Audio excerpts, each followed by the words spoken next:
Kok hilang tadi yang, pakai nama? Assalamualaikum.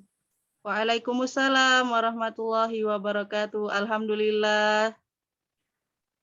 Gimana kabarnya Ustazah? Alhamdulillah baik. Mbak Inayah gimana teman-teman sekalian? Sehat ya? Alhamdulillah khair, sehat walafiat Ustazah. Alhamdulillah. Alhamdulillah karena Ustazah sudah on cam, sudah join di Zoom, maka forum saya serahkan kepada Ustazah Salamah untuk menyampaikan kajian tafsir Al-Muyassar surah An-Nur ayat 11 sampai 20. Kepada Ustazah Salamah, persilahkan. Bismillahirrahmanirrahim. Assalamualaikum warahmatullahi wabarakatuh. Waalaikumsalam warahmatullahi Alhamdulillahirabbil alamin. Asyhadu an la ilaha illallah wa asyhadu anna Muhammadar Rasulullah. Allahumma shalli ala sayyidina Muhammad wa ala alihi wa ashabihi wa man tabi'ahu bi ihsan ila yaumiddin. Allahumma rabbi syrah li sadri wa yassir li amri wahlul 'uqdatam min lisani yafqahu qawli amma ba'd. Akhwatillah ya sistertillah yang dirahmati Allah Subhanahu wa taala. Berjumpa kembali kita dalam pembahasan surat An-Nur ya, di mana surat An-Nur ini Khalifah Umar bin Khattab radhiyallahu an pernah memerintahkan ya kepada para amilnya untuk mengajarkan di daerahnya itu kepada wanita-wanita tentang surat An-Nur. Ya, ternyata surat An-Nur ini memang mengajarkan ya kepada seluruh umat manusia, sebetulnya tidak hanya kepada wanita saja, tapi khususnya adalah kepada para wanita untuk menjaga kehormatan dirinya ya. Dengan pertama kita bertemu waktu itu untuk membahas surat An-Nur ini adalah bagaimana batas pandangan ya. Ya, saya masih ingat itu di surat ayat 29 30 ya. Dan juga 31 itu akan membahas juga tentang khimar ya. Jadi memang itu ditujukan kepada wanita, namun ini kaitannya pun untuk semua sebetulnya. Dan juga kepada siapa wanita-wanita itu bisa menggunakan pakaian rumahnya. Ya.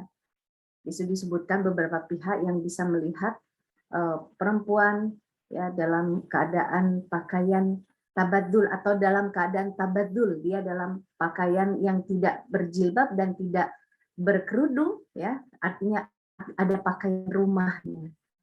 Sampai kemudian kita membahas tentang zina ya, pelaku zina yang ghair muhsan ya, dan itu pun artinya kepada yang muhsan pun ada hukumannya. Dan kemudian bagaimana melempar tuduhan ya tanpa ada dasar bukti.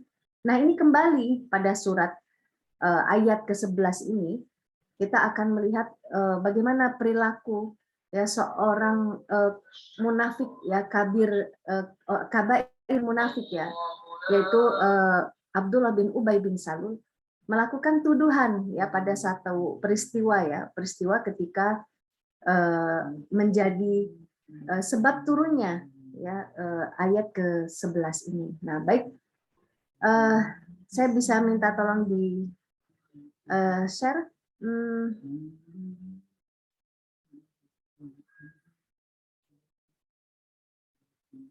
Ya,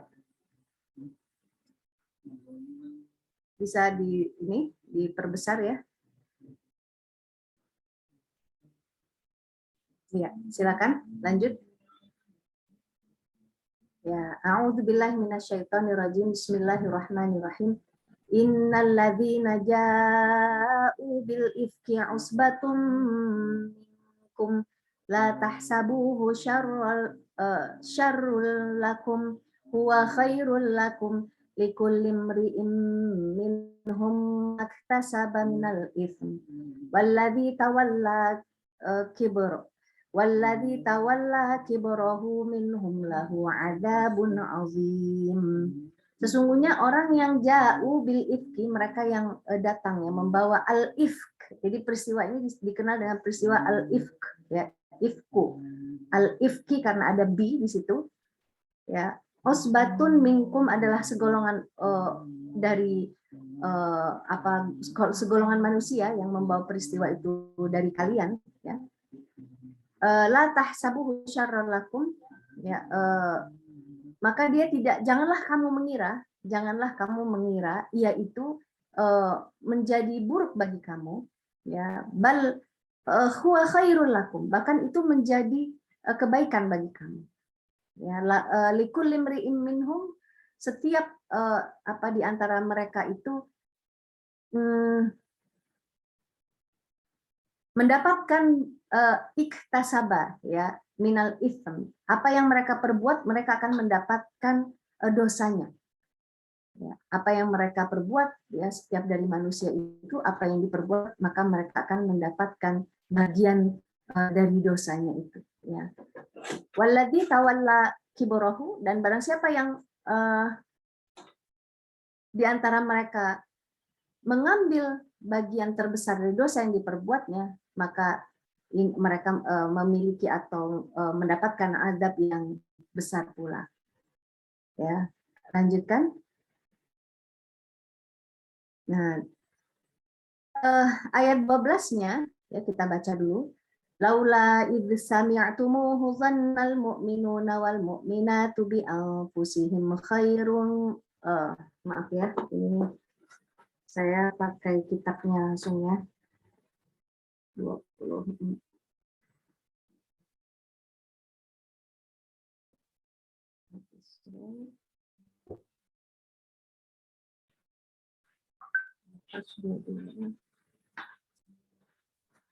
Nah, ini.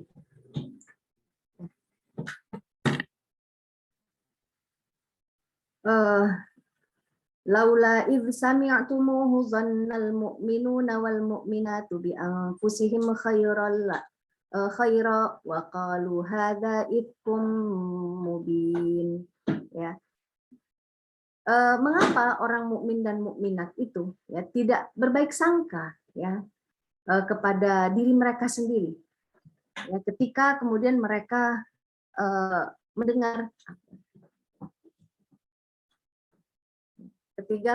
mendengar berita bohong itu, ya. Wa qalu hadza ifkum mubin, dan mereka harusnya berkata bahwasanya hadza, ini adalah ifkum mubin, ini adalah kebohongan yang nyata, ya.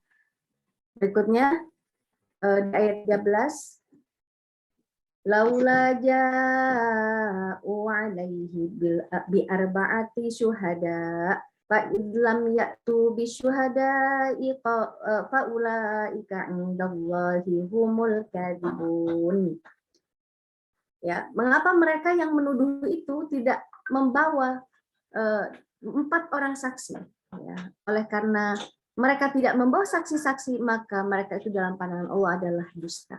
Nah, jadi Sister Fillah dirahmati Allah, ketika terdengar berita tentang bahwasannya Ummul Mukminin Aisyah itu datang ketinggalan rombongan, ya, dalam sebab turun ayat ini, lantas karena ada ingin membuang hajat, ya, lantas turun dari kendaraan, dan karena kalungnya jatuh, maka Ummul Mukminin itu mencari di mana kalungnya itu. Nah, kemudian rombongan yang habis dari berjihad ini tidak menyangka kalau Ummul Mukminin itu masih tertinggal, dan kemudian berlalulah, dan ternyata ya, Ummul Mukminin Aisyah radhiyallahu anha itu didapati akhirnya oleh Sofwan, ya. Sofwan ini pun dalam kondisi sendirian, ya, dan kemudian Sofwan mengarahkan Ummul Mukminin untuk menaik ke kendaraan, dan kemudian Sofwan itu berjalan terpisah begitu, ya. Namun ketika sampai di kota Madinah, ya, ini kondisi Ummul Mukminin Aisyah radhiyallahu anha dengan Sofwan ini dijadikan, ya, bahan fitnah oleh Abdullah bin Ubay bin Salul, ya, bahwasanya Ummul Mukminin sudah melakukan zina dengan Sofwan. Nah, begitu. Namun, ya, lagi-lagi Abdullah bin Ubay bin Salul yang terkenal, ya, sebagai pembesar, ya, pemimpin para kaum munafik, ya, itu tidak tidak berani membawa permasalahan ini ke pengadilan. Ya. Artinya secara resmi membuka perkara ini dengan menghadirkan 4 orang saksi. Nah, inilah sifat orang-orang munafik. Harusnya ketika ada yang menyebarkan suatu berita, ya, kan ini kan tidak boleh tanpa dasar, menyebarkan fitnah namanya, kan begitu. Jadi sikap orang mukmin itu seharusnya kalau menangkap berita tentang sesuatu yang tidak jelas, ya tidak jelas buktinya, maka dia harus mengatakan ini berita bohong dan tidak boleh dibahas. Tapi tidak dengan Abdullah bin Ubay bin Salul, dia menjadikan peristiwa datangnya Ummul Mukminin yang hanya berdua dan kondisinya pun terpisah sebetulnya ya dengan Sofwan. Ya, ini menjadi bahan ejekan, bahan fitnah, bahan pergunjingan tanpa jelas buktinya, tanpa jelas kemudian siapa yang apa namanya itu sebetulnya mengembangkannya, berani membahasnya, menjadi desas-desus ya.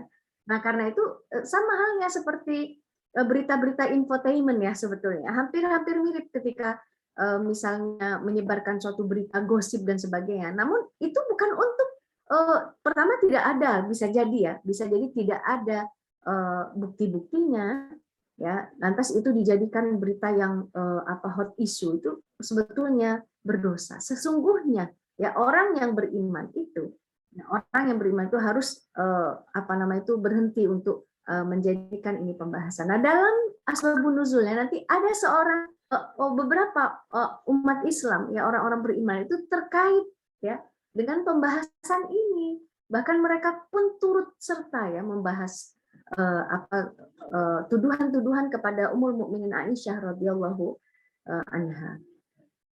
Nah, jadi di sini diingatkan laula ja'u alaihi bi arba'ati syuhada ya fa'id, kan mestinya kenapa tidak mereka itu membawa perkara ini kepada pengadilan kan dengan membawa 4 orang saksi seperti sebagaimana apa yang dituduhkan mereka, dan kemudian untuk perbuatan zina itu harus disaksikan oleh 4 orang saksi dan seperti masuk ke dalam selimut mereka. Harusnya kan begitu ya, tapi ini tidak. Nah, kemudian apalagi ini sebetulnya berkaitan dengan seorang wanita yang terjaga kesuciannya. Ya, maksudnya ini adalah istri Nabi Muhammad Shallallahu Alaihi Wasallam. Namun yang luar biasa, ya nanti kita akan baca, ada saya tukilkan di situ ya peristiwanya. Bagaimana sikap Aisyah sendiri, bagaimana sikap Rasulullah Shallallahu Alaihi Wasallam sendiri, bagaimana sikap kedua orang tua Aisyah yakni Abu Bakar radhiyallahu anhu beserta istrinya ya, ibunya Aisyah, itu luar biasa. Mereka pun tidak bisa melakukan pembelaan, gitu ya. Jadi mungkin kalaulah ya Sister Villa berada dalam posisi seperti ini, ya mau membela seperti apa, itu kan kita pun tidak bisa melakukan apa-apa sampai dalam waktu 1 bulan itu Ummul Mukminin Aisyah radhiyallahu anha pun jatuh sakit, ya. Sedih sekali begitu ya, sampai ada ngambeknya kepada Rasulullah gitu ya, sampai kemudian Rasulullah pun berdiam diri gitu ya, tidak bisa membela istrinya begitu ya. Nah, baik. Ayat 14 teruskan ya. Walaula fadlullahi 'alaikum wa rahmatuhu fid dunya wal akhirati lamassakum fima afattum fihi 'adzabun 'adzim. Seandainya bukan karena karunia Allah Subhanahu wa taala dan rahmatnya kepadamu di dunia dan di akhirat, niscaya kamu akan ditimpa dengan azab yang besar. Fima afattum, disebabkan pembicaraan kamu tentang hal itu. Tentulah kamu akan mendapatkan adzabun azim kalau tidak karena keutamaan ataupun kasih sayang karunia dari Allah Subhanahu wa taala. Jadi Allah Subhanahu wa taala ini memang Tuhan semesta alam, Sang Maha Pencipta yang sangat besar rasa kasih dan sayangnya begitu ya. Kalau kita perhatikan misalnya ada sebuah masyarakat yang sejahtera, tanahnya itu subur begitu ya, banyak menghasilkan apa namanya itu hasil-hasil bumi, tapi kita lihat mereka adalah manusia atau masyarakat yang musyrik begitu ya. Kadang-kadang kita melihatnya, ya Allah, kalau tidak karena karunia Allah begitu ya. Manusia ini seringkali ya melakukan hal-hal yang membuat murka Allah Subhanahu wa taala. Termasuklah peristiwa tuduhan ini atau dalam hadis ifki namanya ya. Hadisul ifki atau peristiwa bohong yang disebarkan oleh orang-orang munafik. Namun sayangnya ya beberapa orang muslim itu menerima dan ikut memperbincangkan hal ini.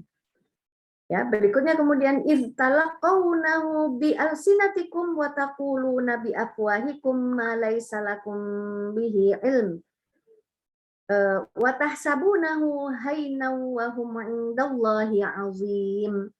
Ingatlah ketika kamu menerima berita bohong itu dari mulut ke mulut dan kamu katakan dengan mulutmu apa yang tidak kamu ketahui sedikit pun tentang itu.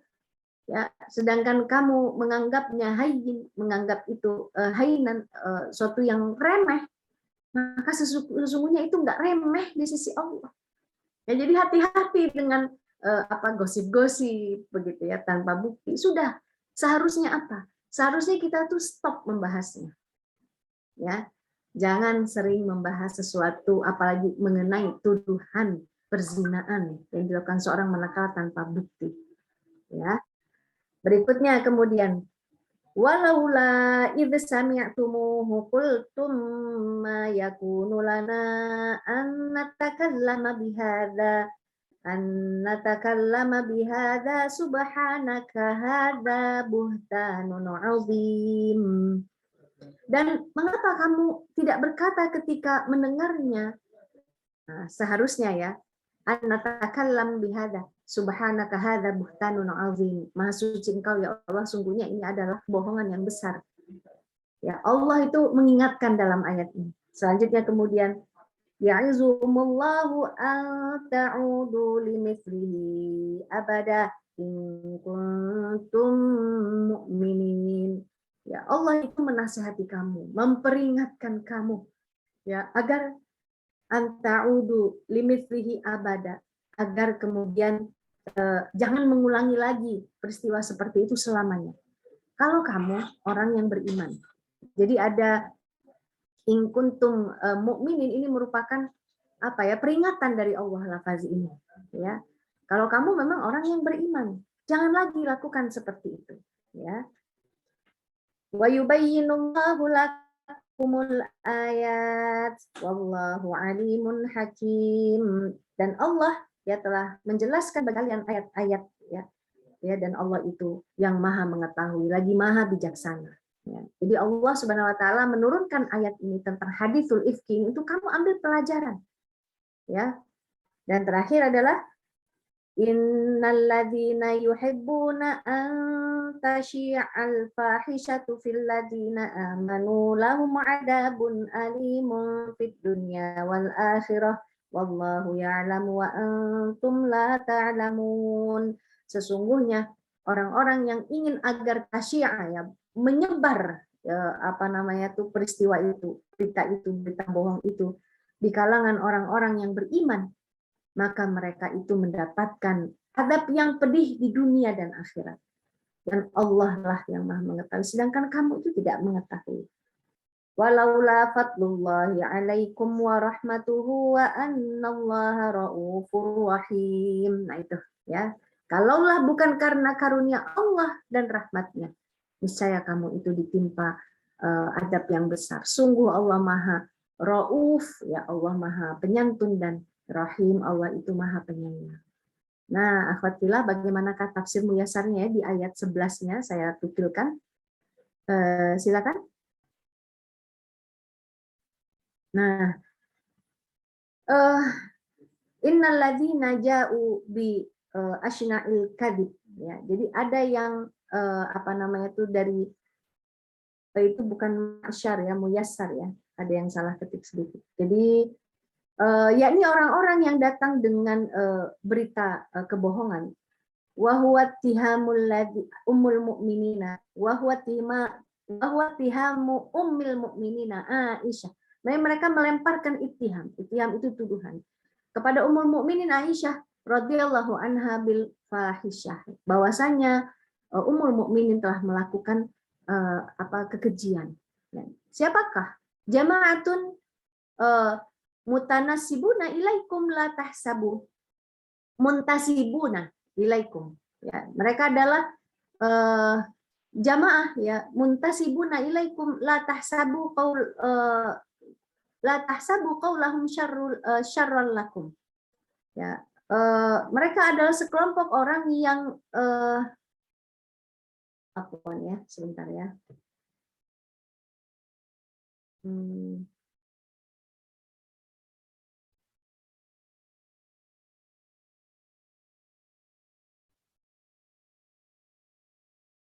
Mereka adalah sekelompok orang yang dikaitkan dengan peristiwa sekelompok jamaah ini ya. Yang muntasibuna ilaikum itu mengkaitkan peristiwa hadisul ifki itu ya, mengkaitkannya dengan kalian ya umat, wahai orang yang beriman. Mereka tidak menyangka bahwasanya perkataan mereka itu justru menjelekkan diri mereka sendiri.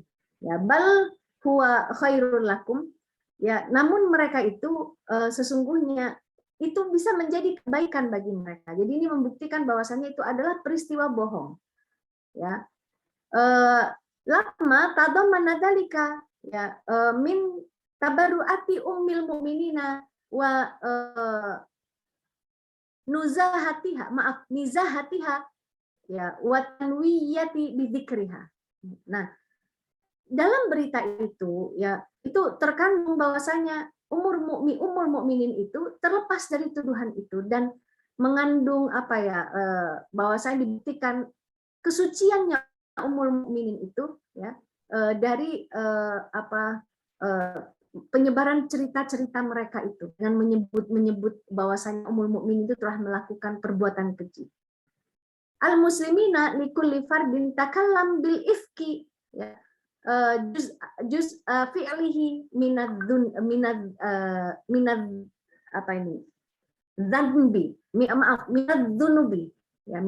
dunubi. Jadi yaitu orang-orang beriman ya akhirnya ikut-ikut membicarakan ya takallam bil ifki ya, ikut-ikut membicarakan tentang peristiwa bohong tersebut ya, dan mereka itu ya mendapatkan jaza fi'lihi sebagai imbalan dari perbuatannya itu yakni berupa dzunub, yaitu dosa. Wallahi tahmala muazzamahu ya. Dan perilaku itu ya itu mengandung suatu yang sangat besar sebetulnya efeknya, muazzamahu ya. Sesuatu yang tidak ringan sebetulnya, membicarakan ya sesuatu yang tidak ada buktinya, mereka ikut menyebarluaskannya. Jadi semacam gosip begitu ya. Iya benar ya, ummul mukminin pulangnya berdua loh, sengaja barangkali. Wah begitu ya. Bagaimana sifat pembumbuan berita-berita begitu ya, tambah dibumbu-bumbui padahal belum nggak jelas faktanya apa. Terlebih lagi kemudian ummul mukminin itu adalah orang yang terjaga sebetulnya ya. Dan ini kemudian wa raf'ad darajati ya, wa takfiris sayyiati wa tamhisil mu'minina lahu 'adzabun 'azimun fil akhirah.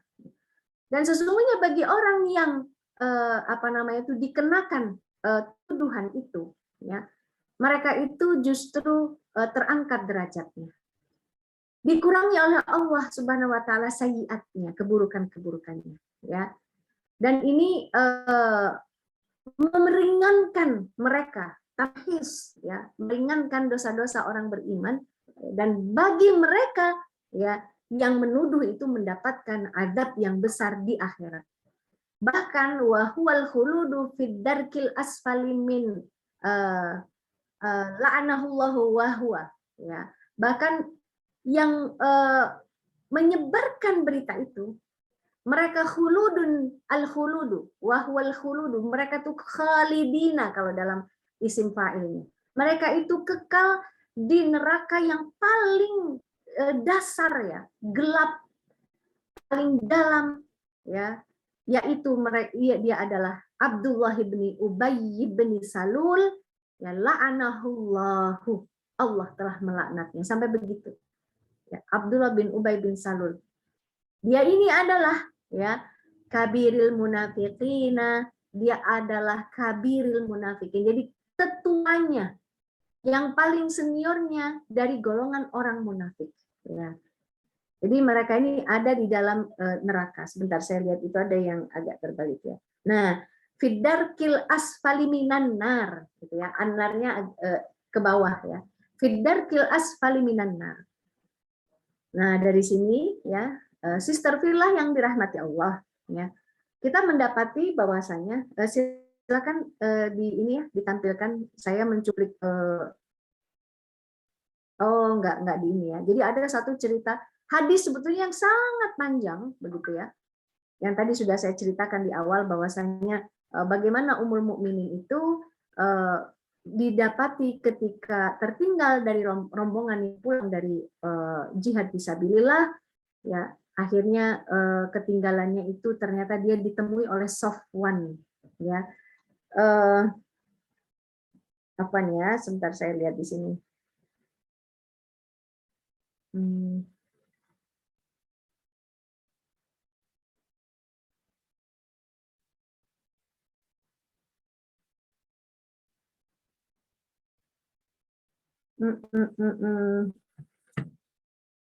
Kalau saya tidak salah, Safwan bin Mu'attal. Nah, gitu. Kalau saya tidak salah namanya itu ya. Tadi saya, tapi mungkin karena panjang sekali ya. Itu.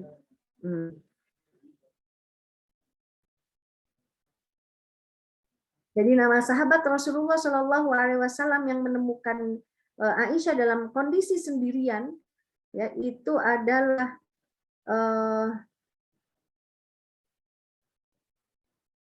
apa ya?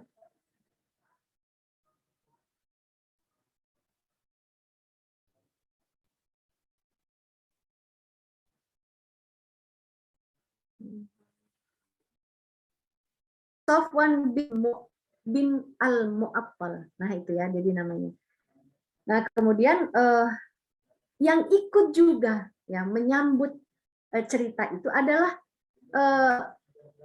sepupunya Aisyah, ya sepupunya Aisyah dan juga ada saudara ya, saudaranya Aisyah. Di sini disebutkan namanya adalah ketika Aisyah mulai apa ya merasa dirinya difitnah ya, dan kemudian mulai merasakan apa sakit hati begitu ya, lantas kemudian berdiam diri di kamar begitu. Nah suatu hari Aisyah itu ingin apa qadaul hajat ya. Jadi kan qadaul hajat itu kan perginya kan keluar ya. Suatu malam Aisyah itu kemudian keluar dan ternyata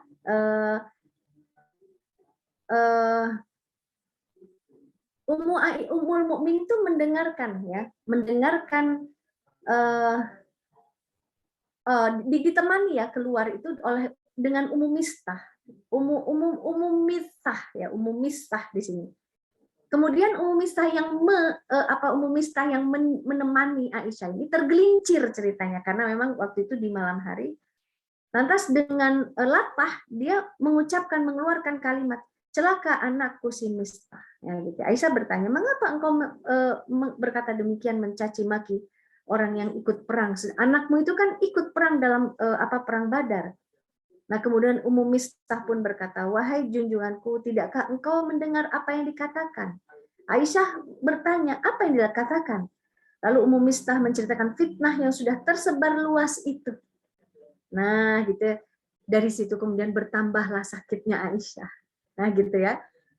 Jadi inilah yang kemudian dilakukan oleh ibu dan bapaknya Aisyah ya, yaitu karena Aisyah itu akhirnya pergi ke rumah ibu bapaknya dan kemudian berdiam di rumahnya gitu ya.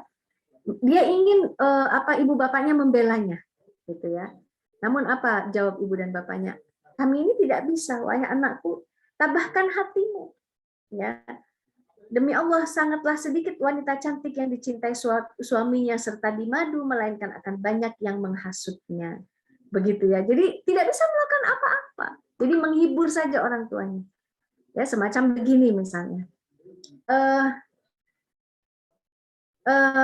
Misalnya anak kita ya coba Sister Villa sedikit merasakan sedikit mungkin akan terbetik nanti ya. Kita punya anak dan kita itu dikenal di kalangan masyarakat bahwa kita adalah orang yang baik. Ternyata anak kita itu dituduh melakukan suatu perbuatan yang nista. Apa yang mau kita lakukan? Bisakah kemudian kita datang ke suatu forum ya karena kita kemudian orang yang banyak dikenal di kalangan masyarakat lantas membela anak kita? Itu nggak bisa, tidak bisa ya. Begitu juga dengan saudara-saudara yang lain, begitu pula dengan posisi Rasulullah Shallallahu Alaihi Wasallam. Bayangkan betapa sedihnya hati Rasulullah, istri tercintanya itu dituduh melakukan itu.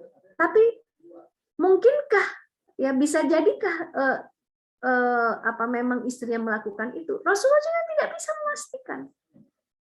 Ya, sampai-sampai Aisyah itu sedikit ngambek begitu ya. Aku tidak berkeinginan agar diturunkan ayat tentang aku, karena siapalah aku ini. Nah, begitu ya. Tapi Aisyah kemudian sampai mempengaruhi psikisnya dan kemudian sakit ya, jatuh sakit. Nah, inilah yang terjadi saat itu. Ini namanya hadisul ifki. Dan kemudian ya Rasulullah Shallallahu Alaihi Wasallam mendatangi Aisyah, mau mendengar wahai istriku apa yang ayat yang turun mengenai dirimu. Nah, inilah turunnya hadis ayat ini. Ya, dan Rasulullah Shallallahu Alaihi Wasallam kemudian lega hatinya. Ya, bahwasanya Allah Subhanahu Wa Taala ya telah menurunkan ayat tentang bahwasanya Aisyah itu adalah bersih, ya tidak melakukan fahisyah. Nah, iktibarnya apa? Ya, kita ngambil ibroh di sini.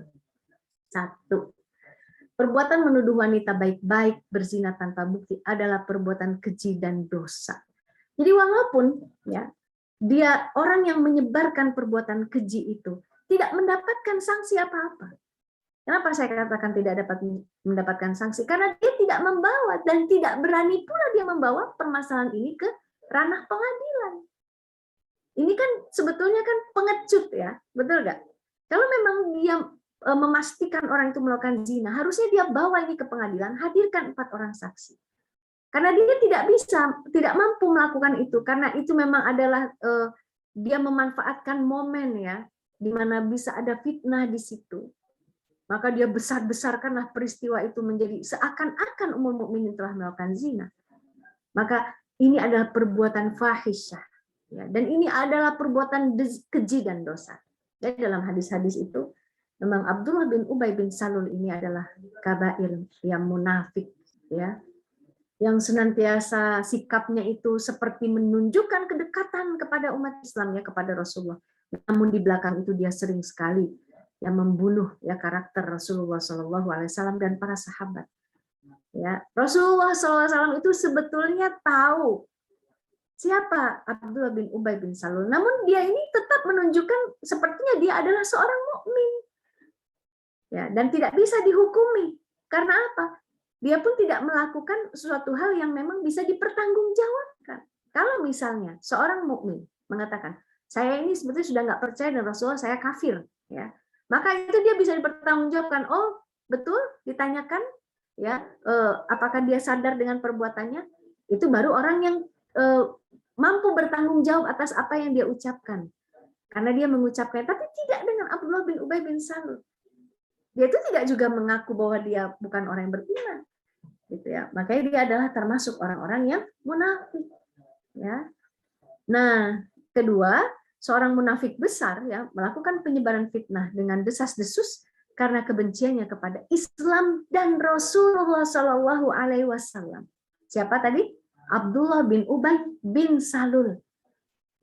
Muslim diakui dan dia mengakui dirinya Muslim. Namun dia menyebarkan fitnah itu. Yang harus kita tangkap juga adalah ini adalah kebenciannya kepada Islam dan Rasulullah Shallallahu Alaihi Wasallam.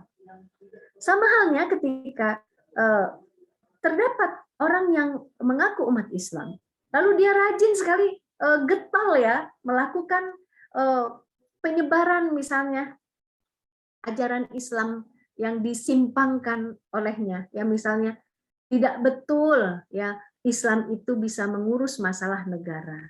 Misalnya begitu. Dia ikut menyebarkan itu. Ya, sesungguhnya bukan masalah hukum negara dalam Islam sebetulnya yang dipermasalahkan orang tersebut. Tapi sebetulnya dia itu terdapat kebencian pada Islam. Nah, cuma dia tidak menyatakan itu. Nah, inilah yang harus hati-hati ya dari mulut orang-orang yang dianggap dia merupakan bagian dari umat Islam, tapi senantiasa dalam program-program yang dia sebarkan ya melalui institusi yang dia pimpin misalnya gitu ya, itu selalu bernada menyudutkan Islam. Selalu bernada menyudutkan Islam. Jadi sebetulnya orang seperti ini ya tidak semata-mata dia tahu tentang kajian sejarah, tidak ke sana. Tapi dia itu sebetulnya ada kebencian kepada Islam. Sehingga dia menginginkan umat Islam itu jangan mendekati ajaran Islam ya yang akan membuat mereka akhirnya paham bahwasanya Islam itu punya syariah, punya aturan yang menyeluruh. Biasanya orang seperti ini ya ketika dia tidak mampu berhadapan dengan argumentasi ya di hadapan umat Islam yang tulus dan ikhlas ya mempelajari dan mendakwahkan syariat Islam, maka mungkin tidak terakhir juga ya langkahnya adalah dengan tongkat istilahnya. Dengan tongkat itu dengan apa? Dengan kekuasaan yang dia punya. Ya, kekuasaan yang dia miliki, dia menyebarkan misalnya mempengaruhi undang-undang misalnya. Ya, melakukan persekusi misalnya begitu ya. Mengkriminalisasi para ulama misalnya, itu yang bisa mereka lakukan. Ya. Karena apa? Karena orang-orang seperti ini, orang-orang munafik seperti ini, sebetulnya dia itu nggak punya argumentasi. Kecuali apa? Benci kepada Islam. Atau ya dia tetap seorang Muslim. Oke lah, dia tidak pernah mengatakan bahwa dia sebetulnya membenci Islam, tidak. Tapi apa yang dia lakukan justru menolong upaya orang-orang yang membenci Islam ya untuk meruntuhkan syariat Islam. Nah, ini juga hati-hati sebetulnya. Perbuatan-perbuatan seperti ini ya ini adalah terhitung perbuatan keji dan dosa. Walaupun dia tidak sama ya topiknya, yakni menuduh wanita baik-baik tanpa bukti. Tapi kalau kita lihat ya kesamaannya di mana? Orang munafik besar seperti Abdullah bin Ubay bin Salul itu sebetulnya adalah benci kepada Islam dan benci kepada Rasulullah Shallallahu Alaihi Wasallam. Ya, sekalipun matinya dia ingin dikafani dengan kainnya Rasulullah Shallallahu Alaihi Wasallam. Nah ini Abdullah bin Ubay bin Salul ya, karakter yang sangat-sangat luar biasa. Ya, yang ketiga. Karenanya kita sebagai orang-orang beriman wajib menjauhi perbuatan ini. Mbak-mbak, teteh-teteh sekalian yang sering diingatkan itu kan kita para perempuan tentang misalnya perbuatan ghibah ya, membicarakan sesuatu yang gaib, orang yang nggak ada. Bener sih ceritanya, harusnya stop, dia tidak meneruskan pembicaraan-pembicaraan seperti itu. Ya, atau misalnya begini, ya, saya dan Mbak Echa nih, misalnya ya, saya dan Mbak Echa sedang mengkonsultasikan kepada saya tentang A, B, C misalnya ya, tentang A misalnya. Nah, manakala Bu Mursida misalnya mendengarkan si A ditanyakan ya kepada saya, maka Bu Mursida tidak membahas tentang A ini, tidak ikut-ikut membahas tentang A. Nah, kadang-kadang kita terpicu, gitu kan? Kenapa sih si A? Ceritain dong, begitu ya? Stop Bu, ya maaf ya Bu Mursida dipakai contoh, Mbak Echa. Ini contoh saja, gitu ya. Ketika kita kemudian tidak terlibat dengan cerita itu, maka kita jangan membahasnya. Atau paling baik kita tuh tidak tahu mengenai rahasia orang lain. Kalau rahasia itu tidak terbuka, maka janganlah dibuka. biarkan, ya, biarkan itu menjadi rahasia saja. Semakin kita mengetahui banyak rahasia, ya semakin beban sebetulnya di sisi kita. Dan biasanya rahasia itu terbuka kepada kita, memang ingin diselesaikan kepada kita begitu. Jadi biasakan kalau ada permasalahan itu selesaikan dengan tepat pada orangnya, ya selesaikan. Kalau nggak selesai tutup, udah. Ya, jangan pula diceritakan kepada yang lain. Nah ini jadi kita itu menjaga, ya menjaga kehormatan sesama orang-orang yang beriman, ya. Berikutnya kemudian menjaga diri dari dosa dan menjaga diri dari menjatuhkan martabat orang lain. Sudahlah fahisyah itu kita sebarkan, kita berdosa dan kita itu menjatuhkan martabat orang lain, ini masalahnya. Ya. Belum tentu orang itu melakukan fahisyah, belum tentu orang itu melakukan zina, tapi kita sudah sebarkan. Ya. Jadi dosanya itu sangat luar biasa. Nah inilah ya apa yang dibahas ya tentang hadisul ifki ini. Ya, berulang-ulang kemudian Allah katakan, kalaulah tidak karena rahmat dan kasih sayang Allah dan rahmat kepada kalian, begitu ya. Jadi Allah Subhanahu wa taala menurunkan ayat ini untuk diambil aturannya bagaimana menyikapi jika ada peristiwa fitnah seperti itu. Baik, Sister Villa yang dirahmati Allah Subhanahu wa taala, alhamdulillah kita sudah membahasnya ya. Al-Quran surat 11 ayat 11 dari An-Nur ini dan juga yang berkaitan dengan itu hingga ayat 20. Silakan kalau ada yang mau ditanyakan. Mbak Echa sudah raise hand. Dipersilahkan kepada Sister Villa yang ingin Mursida juga. Ya. Mursida. Sudah ada 2 yang raise hand. Kepada Mbak Echa saya persilahkan untuk menyampaikan pertanyaannya. Assalamualaikum warahmatullahi wabarakatuh, Ustazah. Waalaikumsalam warahmatullahi wabarakatuh. Mbak Echa. Izin bertanya, Ustazah. Iya, silakan. Ada satu kasus yang terjadi di mana sebagai tertuduh seorang istri yang mengakibatkan rumah tangga akhirnya kandas dan si suami sebelum terjadinya perpisahan, si suami istilahnya mengalami kebencian yang sangat luar biasa terhadap si istri yang mana fitnah yang dihembuskan itu sangat-sangat memang suami itu menerima istilahnya kalau bahasa Medannya menerima mentah-mentah bulat-bulat.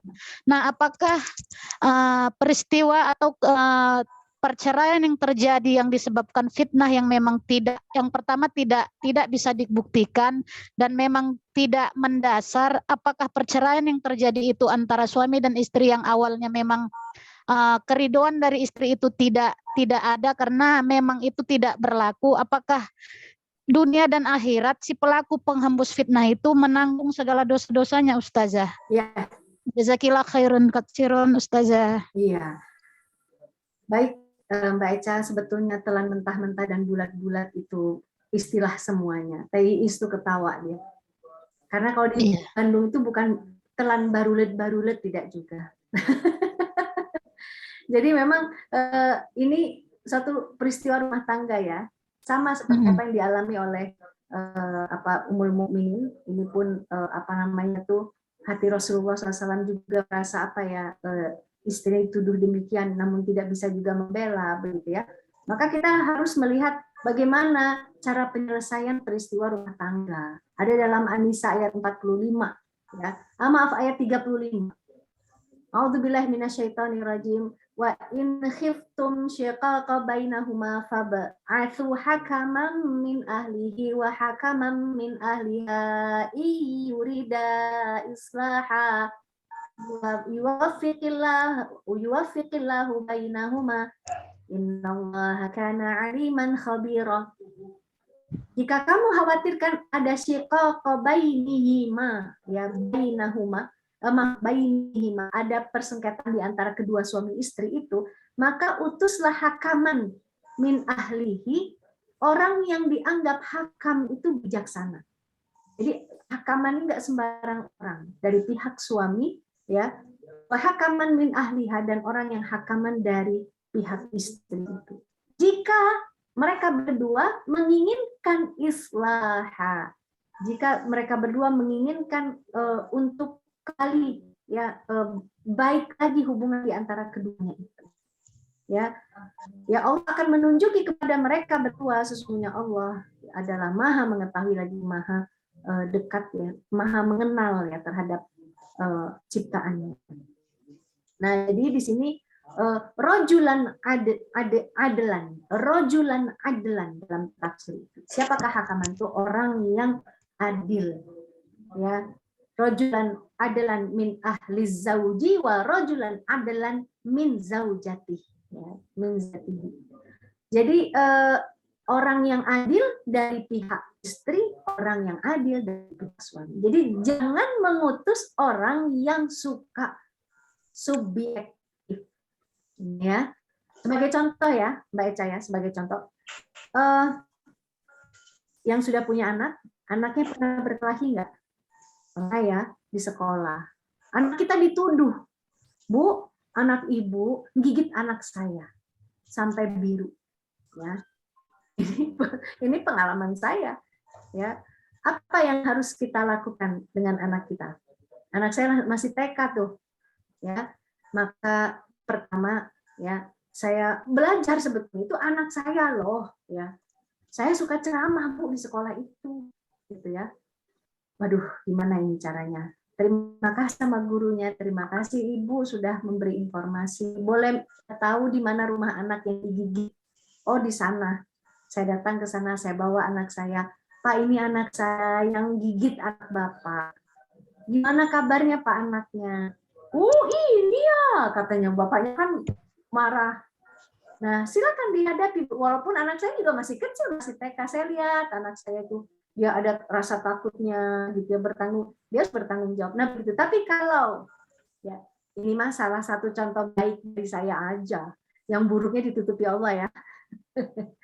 Jadi kalau kita tidak objektif, maka kita bilang anak saya nggak mungkin salah ya. Nah itu hati-hati. Jadi rojulan adlan itu ketika dia menyelesaikan permasalahan rumah tangga anaknya, dia tidak dalam posisi ingin membela anaknya.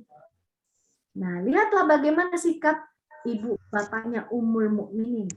Hatta sampai suaminya yang adalah seorang nabi, adalah seorang pemimpin negara di Madinah pada saat itu. Bisa membela istrinya? Enggak. Nah, itu ya tentang rojulan adlan. Tapi itu kalau memang ingin diislahkan, Mbak Eca. Tapi kalau sudah keduanya itu saling benci terus. Cok. Aduh. Iya, benar. Ada gitu rumah tangga nu gitu. Ya kalau begitu terus memang mungkin lebih baik berpisah, sudah dinasehati. Ini banyak senior ini di sini nih bisa menceritakan nih gimana Bu Bot ya gitu ya, Bu Widya, gimana kita mengelola rumah tangga, hubungan rumah tangga ya.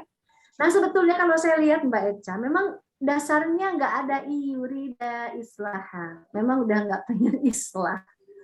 Sehingga kemudian suami akhirnya menjatuhkan cerai.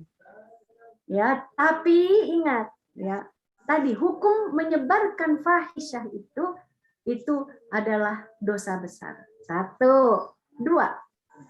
Apakah istri ini memang perbuatannya senantiasa menimbulkan fitnah? Nah, ini juga harus dicek, perbaiki. Misal ngantor nih istri, pulangnya selalu diantar sama bapak itu.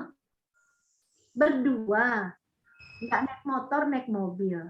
Nah itu kan nggak boleh. Sebetulnya itu jatuh kepada perbuatan khalwat. Contoh ya.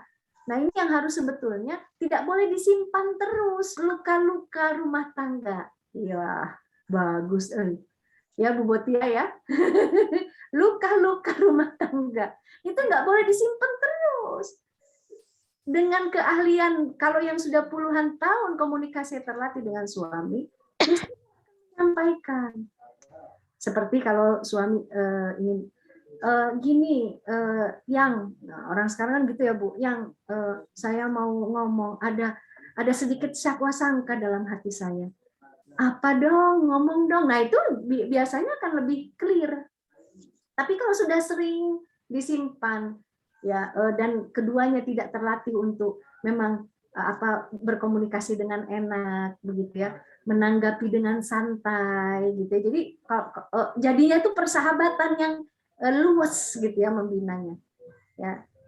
Ya mungkin bisa jadi akhirnya bercerai, Mbak Eca. Tapi ingat, fahisyah itu tetap ada hukumnya. Gitu, Mbak Eca.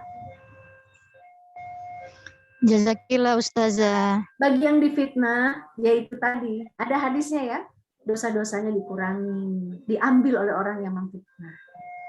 Gitu. Baik, Bu Mursida di Aceh, gimana kabarnya?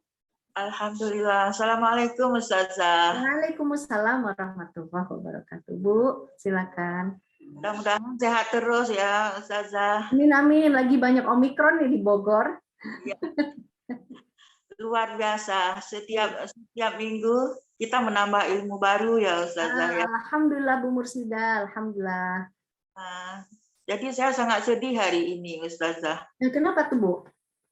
Itulah setelah Umu tadi membacakan ayat ayat 11 sampai ayat 20 ya Uma. Iya Bu. Jadi di situ sangat-sangat tersudut Bunda Aisyah kita di situ gara-gara satu orang, itu Abdullah bin Ubay bin Salul ya ya. Iya, Abdullah bin Ubay bin Salul. Abdullah bin Ubay bin memang sangat-sangat menderita Ummu Aisyah pada saat itu dengan waktu yang bukan 1-2 minggu, itu berminggu-minggu ya ya. Betul Bu. Jadi sangat-sangat sedih karena memang gara-gara satu orang itu beritanya itu viral satu kota lah kita bilangnya gitu ya Ustazah ya. Viral bahasanya ya sekarang ya. Sudah viral gitu. Padahal itu belum tentu benar. Mungkin itu yang pertama. Saya mau ketegasan dari Umu hari ini. Kira-kira walaupun tadi Umu sudah mengambil ibrahnya, tapi kalau boleh Umu bisa mempertegaskan satu kata lagi yang lebih pedas. Hikmah daripada cerita ini. Hikmah apa yang kita bisa kita bawa dalam kehidupan sehari-hari dengan satu kata aja gitu. Itu yang pertama, Kemudian yang kedua, di surat An-Nur itu kemarin kita sudah membicarakan masalah aurat seorang wanita ya, Betul Bu Mursida. Jadi saya membayangkan sebelumnya karena wahyu itu turun setelah umur Rasulullah itu 40 tahun ke atas gitu ya, Betul. Jadi sebelumnya kalau saya tahu gimana ya kira-kira pakaian daripada orang sebelum Nabi jadi Rasul itu apakah sama dengan pakaian jahiliyah kita saat ini? Baik. Itu yang ingin kalau boleh Umi menceritakan saya. Baik. Cuman itu aja yang bisa saya mengeluarkan undang-undang saya hari ini. Mudah-mudahan bisa tercerahkan. Ya. Pertama, yang paling tegas di sini ya, bahwasanya menyebarkan desas-desus berita, ya fitnah, itu adalah haram hukumnya, dosa. Harusnya berhenti ya untuk membahasnya, apalagi itu menimpa kepada orang-orang yang beriman dan terjaga. Ya sudahlah Ummul Mukminin, istri Rasulullah Shallallahu Alaihi Wasallam, ya yang memang terkenal kebersihannya, pergaulannya dan juga tertutup ya kebersihan pergaulannya begitu ya. Harusnya sebagai orang yang beriman itu tidak membahas itu. Nah, gitu ya. Tapi ini mengenai juga ya seperti apa yang terjadi pada Ummu Mistah itu. Gitu, dia akhirnya menceritakan bahwasanya sudah tersebar loh, nah, begitu. Ya. Nah, itu tidak boleh. Ya. Nah, pelajaran berikutnya Bu Mursida yang harus kita petik dari sini dalam surat An-Nur ini, Allah Subhanahu wa taala memberikan beberapa aturan mulai dari memandang ya. Memandang apa yang boleh dipandang, aurat apa yang boleh terbuka. Di mana tempatnya, siapa yang boleh melihatnya. Ya, berikut juga kemudian bagaimana kalau melihat dengan syahwat cepat alihkan. Ini menunjukkan bahwasanya memang pergaulan yang ada di tengah masyarakat yang mengerti dengan syariat Islam, hingga kalaulah ya ada syariat Islam itu berlaku, itu memang bersih pergaulan antara laki-laki dan perempuan itu terjaga. Bisakah tercemar? Bisa, tapi itu akan menjadi kasuistik satu persatu. Ya seperti apa yang terjadi pada mukminin ini. Sebetulnya kan apa yang dikehendaki Allah Subhanahu wa taala, kenapa kalungnya jatuh, akhirnya mencari-cari di tengah kegelapan dan ditinggal karena dikira oleh yang menandunya itu Ummul Mukminin itu sudah balik lagi, ada di dalam tandunya itu, Bu. Ya. Berarti ya di sini ada juga yang kira-kira memperkirakan Ummul Mukminin itu badannya belum berat banget, jadi tandu itu masih serupa dengan isinya begitu. Jadi kalau dalam kondisi yang sudah agak berusia, Ummul Mukminin itu memang agak besar badannya. Dari mana diketahuinya? Itu senang berlomba-lomba lari dengan Rasulullah Shallallahu Alaihi Wasallam. Ya, jadi ketika sudah mulai badannya membesar, dia ketinggalan begitu. Nah itu kan diceritakan ya, terriwayatkan seperti itu. Nah, apalagi kalau kita pada saat ini tidak memahami itu, syariat Islam pun sudah tidak dikenal. Nah, senantiasa kita itu menyenggol-nyenggol, Bu, perbuatannya. Ya, apalagi saya karena saya memang pernah ke Medan, saya pernah ke Aceh ya, saya juga pernah ke Malaysia begitu ya, melihat sedikitnya gaya-gaya perempuan apalagi di Jawa Barat. Memang Jawa Barat ya itu lebih ramah. Terus Neng Iis, mohon deh lah Neng Iis itu gitu ya.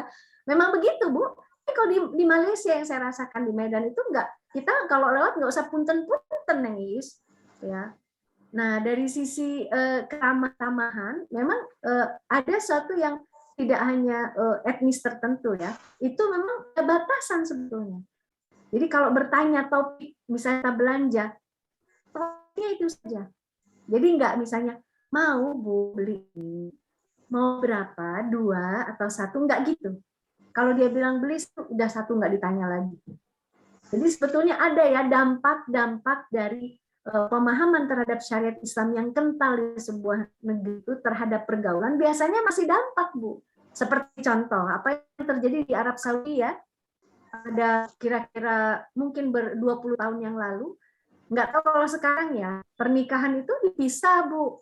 Perempuan itu menanggalkan abayanya dan ada di tengah pengantin perempuan, mereka joget-joget dengan pakaian bagus, pakaian pesta, pakaian dalamnya itu, abayanya digantungkan. Kenapa? Karena di situ memang perempuan semua. Katanya, nah ini mumpung ada Bu Mursida dulu di Aceh itu pernah sempat begitu nggak, Bu? Ada juga. Ya, masih begitu, Bu. Kalau pengantin itu dipisah misalnya gitu. Kalau pengantin nggak dipisah, cuma tamunya aja gitu. Oh ya, ya. Nah itu mungkin itu sudah, kalau menurut pendapat saya ya, Bu, itu masih meninggalkan jejak-jejak bagaimana Islam itu memang tidak terbiasa untuk perhelatan di tempat khusus itu bercampur baur. Iya. Jadi Bu, Rasulullah itu memang tidak, kadang-kadang ya kita memahaminya inginnya Rasulullah memerintahkan kalian kalau nikah dipisah, ya enggak begitu. Jadi perbuatan Rasul itu bisa kita lihat dari sisi ketika bagaimana Rasul menyelenggarakan atau para sahabat dilihat oleh Rasul menyelenggarakan walimah pada saat itu, ya, atau menyelenggarakan pembelajaran misalnya. Karena pembelajaran itu kan tempat khusus, laki-laki perempuan itu memang dipisah. Ya, jadi asalnya pokoknya dari pertemuan laki-laki perempuan itu, ya, sebetulnya asalnya dia terpisah. Dia bertemu manakala memang syariah membolehkannya, seperti di pasar. Di pasar itu nggak ada pasar laki-laki, pasar perempuan. Dia akan bercampur, dia berinteraksi, lantas kemudian berpisah. Nah, begitu ya. Jadi itu Bu Mursida yang bisa kita garis bawah ya kepada para wanita untuk betul-betul hati-hati ketika dalam menjalankan pergaulannya. Nah, berikutnya Rasulullah SAW sebelum menjadi nabi itu bagaimana? Ya, jadi Muhammad ketika muda, Bu, ketika kecil pun, gitu ya, itu memang tanda kenabiannya sudah terlihat oleh para rahib yang masih mengakui, rahib-rahib Yahudi, rahib-rahib Nasrani, bahwa ada tanda kenabian yang dimaktub di dalam kitab mereka itu. Mereka sudah melihat tanda itu pada anak ini. Ya, jadi inilah bagaimana perjalanan kisahnya, Bu. Muhammad kecil, Muhammad masih perjakanya, gitu ya. Memang terjaga, Bu. Dalam satu peristiwa, ya, dalam sebuah hadis Rasulullah itu dibersihkan hatinya, gitu ya. Ketika anak-anak yang lain memang sering menonton perempuan-perempuan yang dengan tari-tari misalnya, Rasulullah itu pasti ditidurkan, ya, tidak melihat. Jadi memang Muhammad ini adalah orang Muhammad sebelum menjadi Rasul, ya, Nabi dan Rasul, dia adalah orang yang terjaga. Begitu. Bahkan, ya, dalam suatu peristiwa besar, Bu, ya, di mana Hajar Aswad itu coplok, Bu. Ya, coplok ya, bahasa Sundanya. Dia jatuh dari tempatnya dikarenakan banjir. Kita tahu bahwa Baitullahil Haram itu kan memang berada di cekungan, ya. Dia senantiasa kalau hujan besar dia akan banjir. Nah, siapakah yang diberikan wewenang untuk memutuskan bagaimana, siapa yang mengembalikan batu ini ke tempatnya, karena masing-masing kabilah itu merasa dirinya terhormat untuk mengembalikannya. Maka Rasulullah yang memberi, waktu itu belum menjadi Rasul. Nah, Muhammad pemuda itu, kita minta saja pada Muhammad begitu untuk menyelesaikan ini. Nah, jadi memang para nabi itu adalah orang pilihan. Baik sebelum diangkat menjadi Rasul itu memang sudah merupakan orang pilihan, orang yang lemah lembut, orang yang pergaulannya terjaga, begitu ya. Begitu Bu Mursida. Ya, jazakallah khairan. Amin amin. Baik, Mbak Tati Umu Syaf. Oh, tadi ada yang bertanya lewat chat, ya. Apa saya lihat dulu. Dilakukan secara sembunyi-sembunyi. Kalau sembunyi-sembunyi tandanya tidak harus diungkap. Tidak harus diungkap. Ini catatan, ya. Karena sembunyi-sembunyi itu maknanya dia tidak terlihat, gitu ya. Jadi tidak usah dibicarakan karena kita akan dosa nanti, ya, ketika membicarakan tanpa bukti. Kecuali pengakuan, ya. Dan pengakuan itu harus dengan bukti. Dengan bukti apa buktinya? Hamil orang tersebut, ya, seperti apa yang dilakukan di masa Rasulullah yang diakui oleh Al-Ghamidiyah, dan dia minta dirinya untuk dirajam. Ya, Rasulullah SAW meminta dia untuk melahirkan anaknya, menyusui anaknya. Setelah selesai menyusui anaknya, barulah dia dirajam. Luka-luka rumah tangga sudah puluhan tahun dan mengemuka setelah 20 tahun dan istri minta cerai. Bagaimana Ustazah? Nah, iyurida islaha, kalau masih keduanya ingin kembali. Nah, sebetulnya di dalam Islam itu seorang hakim itu bisa menerima gugatan seorang istri, bisa dia melakukan hulu. Tapi ingat, seorang hakim yang namanya juga hakim itu bijaksana, ya, orang hakim itu orang pilihan sebetulnya. Maka dia akan bertanya, apa sebabnya engkau meminta perceraian dari suamimu? Setelah itu nanti dipanggil suaminya, itu hakim yang beneran. Ya, nggak boleh dia dibayar, menerima pembayarannya, pokoknya tolong deh Pak Hakim proses deh. Itu nggak boleh, dosa dia seperti itu. Ya, nah, menunjukkan ada luka-luka rumah tangga berarti memang disimpan menjadi dendam. Maka sebetulnya dalam Al-Quran itu Allah Subhanahu Wa Taala meminta kita untuk memaafkan, lupakan, harus bisa itu. Nah, kalau nggak bisa, ya mungkin bisa saja memang menjadi sebab untuk perceraian. Tapi ingat, ya, perceraian itu hendaknya memang suatu hal yang akan menambah ketakwaan seseorang. Misalnya, ya, suami itu sering menyiksa hati istrinya. Dia sudah nggak tahan. Semakin tua semakin diejek. Ya, kamu semakin jelek, terus seperti itu. Suaminya sehat loh, bukan suami yang sarafnya terganggu. Kalau saraf terganggu itu pun bisa menjadi istri boleh meminta cerai. Atau penyakit menular suami itu boleh. Tapi boleh nggak istrinya terus menemaninya? Boleh. Kalau kemudian itu akan menjadi ladang pahala. Tapi kalau penyakitnya menular, ya dia boleh meminta cerai. Ya, atau suaminya kalau sudah semakin menua biasanya sudah semakin menerima masing-masing kekurangan, ya. Jadi kalau mau membina rumah tangga, ini banyak senior di sini nih. Kalau kita minta cerita nih, wah ya. Ini Bu Botia ini senyumnya saya sudah penasaran gimana nih nasihatnya Bu Botia, gitu ya. Membina hubungan rumah tangga yang sedemikian lama misalnya ya. Nah, wallahu a'lam bishawab.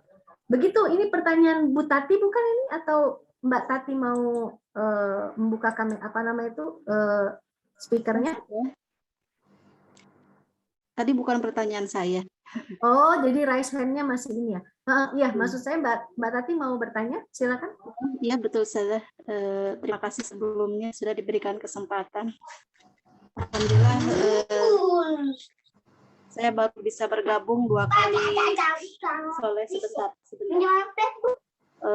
Bisa dikasih kesempatan untuk bergabung 2 kali ini melalui kajian Al-Muyassar ini. Alhamdulillah ya bertambah ilmu lah gitu. Jazakillah khairan katsiran Ustazah atas ilmunya.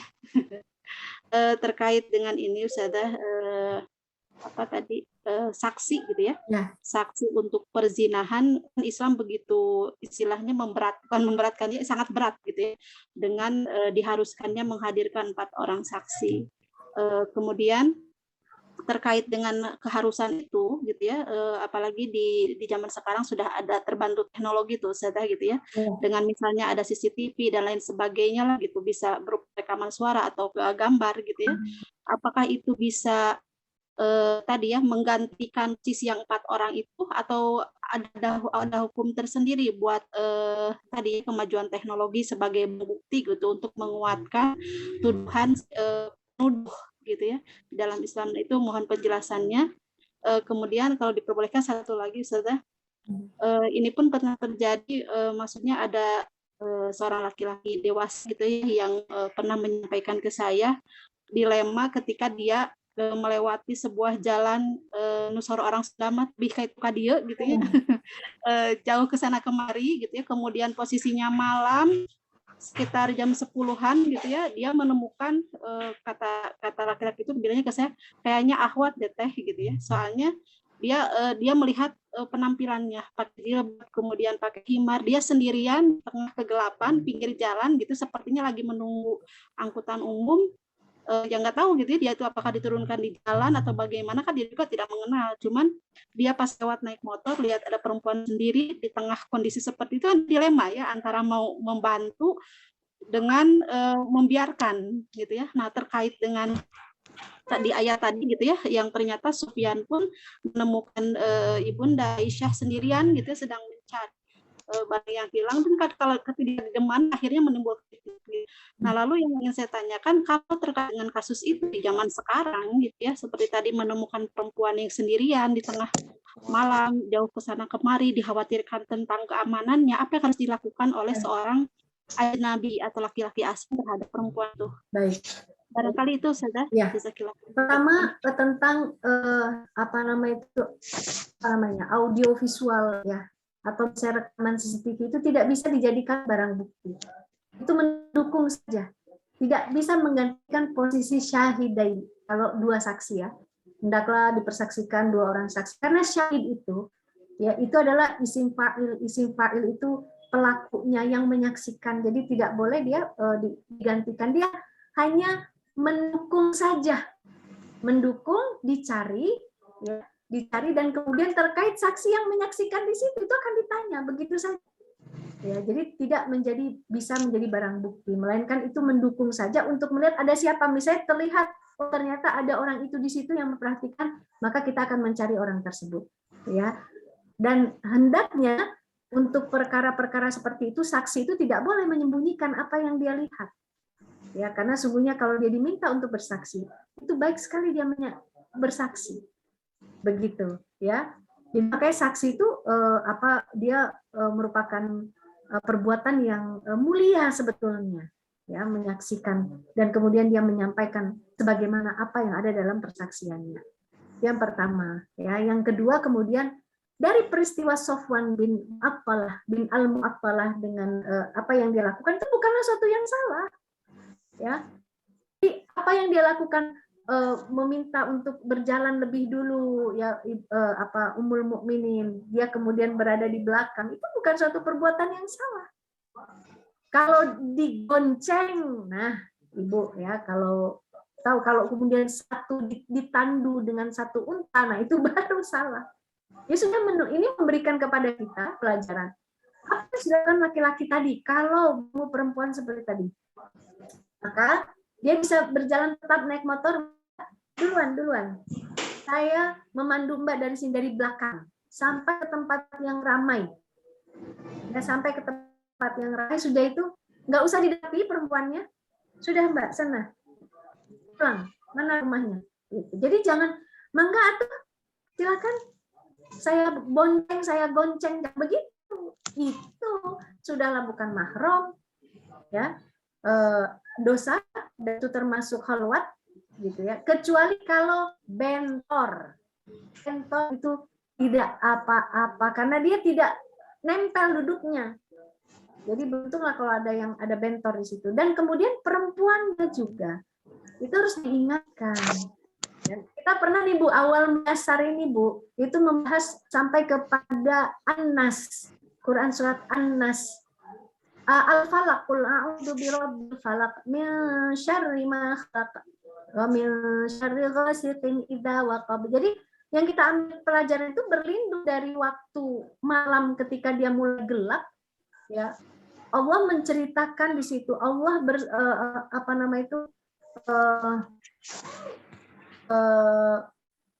a'udzu birabbil falaq, ya, min syarri ma khalaq. Itu ada pelajaran di situ bahwasanya di waktu malam itu memang waktu kejahatan itu datang. Tidak seharusnya seorang perempuan itu keluar malam sendirian. Kita ini bukan negara barat yang independen, perempuan itu nggak butuh mahram. Ibu-ibu ya, wanita-wanita di barat itu independensinya tinggi.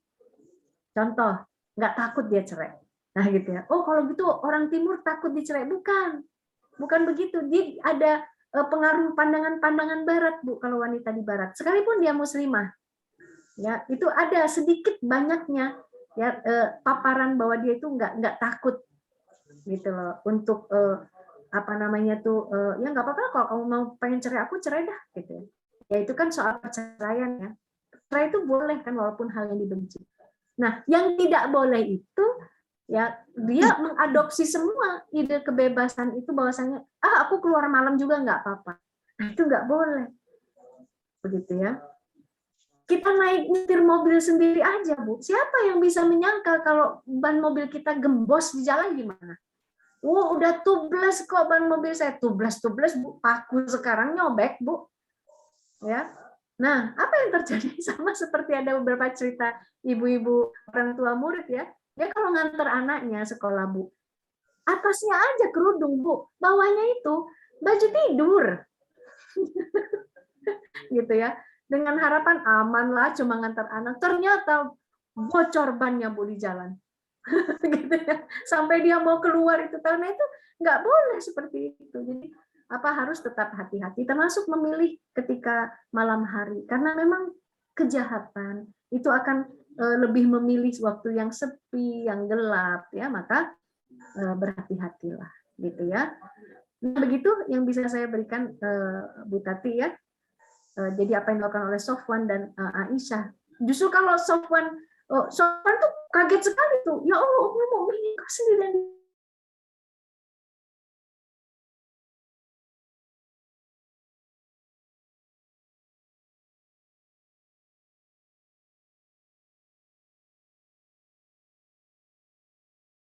Dari Bu Widya nih, Bu Widya, sebentar ya. Sejauh apa penting keberadaan saksi perzinahan sementara biasa perselingkuhan atau perzinahan dilakukan secara sembunyi ya. Nah ini tadi sudah dijawab sebetulnya, cuma saya ingin mengambil perselingkuhan ya. Saya ingin mengambil kata-kata itu.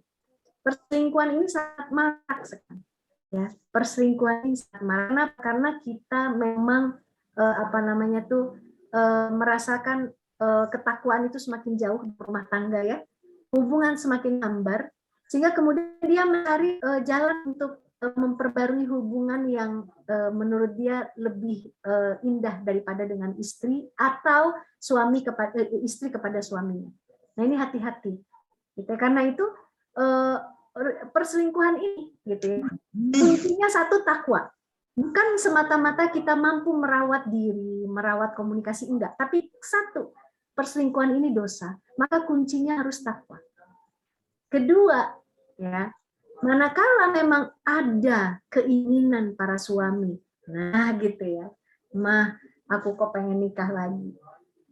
Saya tidak bahas panjang-panjang, nanti ada pembahasannya, itu bukan selingkuh. Itu bukan selingkuh sebetulnya. Tapi itu tuh memang agak nyakitin hati kalau yang pertama. Gitu. Sakit hatinya cemburu saja. Tidak boleh dibawa kepada bahwasanya suami itu selingkuh. Nah, itu berbeda. Nah, ceritanya ada istri yang menganggap suaminya selingkuh ketika menikah lagi. Nah, ini yang harus hati-hati. Ya, nggak izin saya, Bu. Ya, lah dulu izin nggak boleh. Contoh begitu ya. Tapi intinya apa? Saya ingin menekankan bahwa ketika dia memiliki istri lagi, ya, itu sebetulnya bukanlah selingkuh. Tinggal prosesnya aja ketika dia menikah lagi itu apakah dia pacaran-pacaran, dua-duaan. Nah ini ya, ketakwaan itu yang menjaga seseorang untuk tidak melakukan itu sebetulnya. Ya, baik, itu keluar malam menuntut ilmu karena jam belajarnya memang malam bagaimana, gitu ya. Maka jemput oleh mahramnya. Udah, nggak ada cerita lagi. Ya, jemput oleh mahramnya. Kalau sering begitu, koskan anak kita di dekat kampus yang tidak berjauhan. Seperti saya dulu, saya di Pati Ukur, saya di Jalan Imam Bonjol.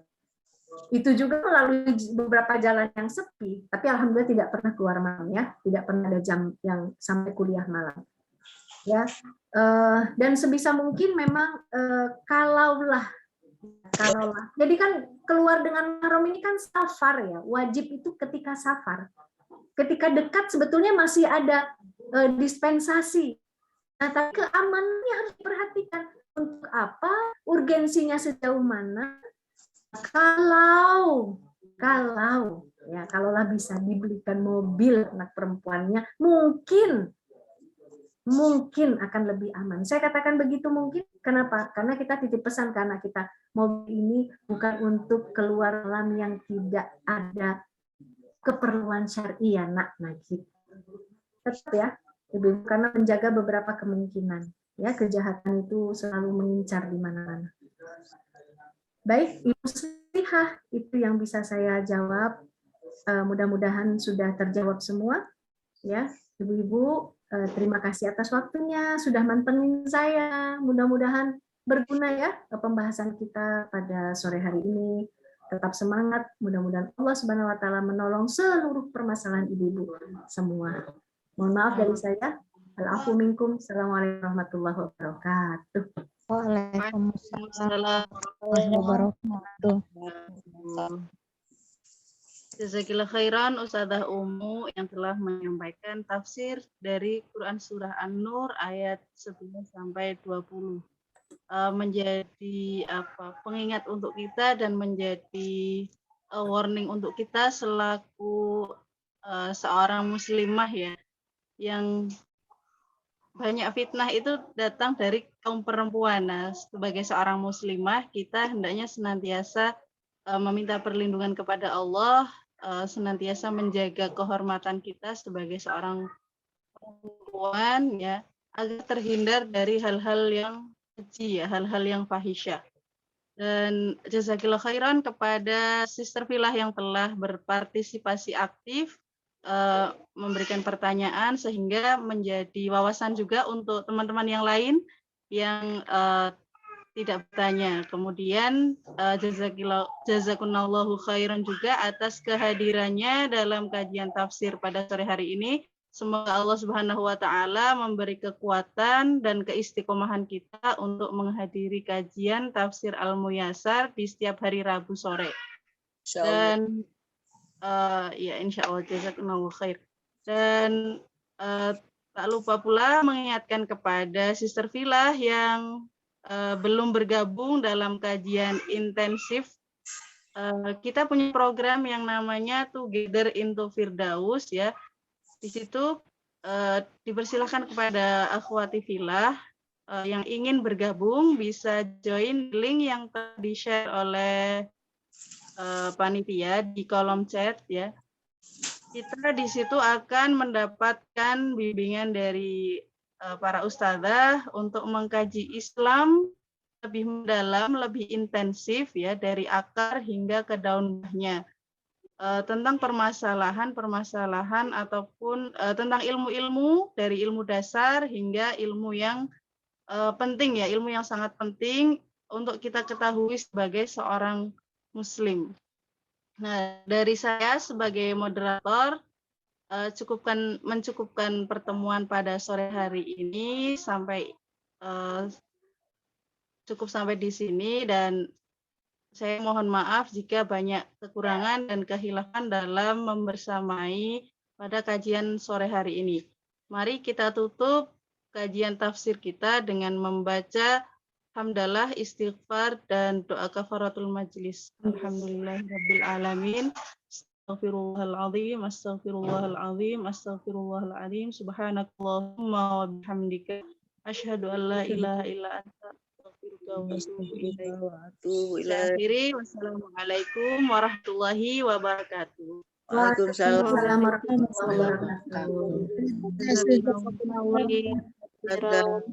Pamit semuanya. Itulah Ustazah. Insya Allah bertemu kembali. Semuanya. Ya, sama-sama. Terima kasih, izin live ya. Dipersilahkan yang ingin live dari forum Zoom. Terima kasih semuanya.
أنشأكم وجعل لكم السمع والأبصار والأفئدة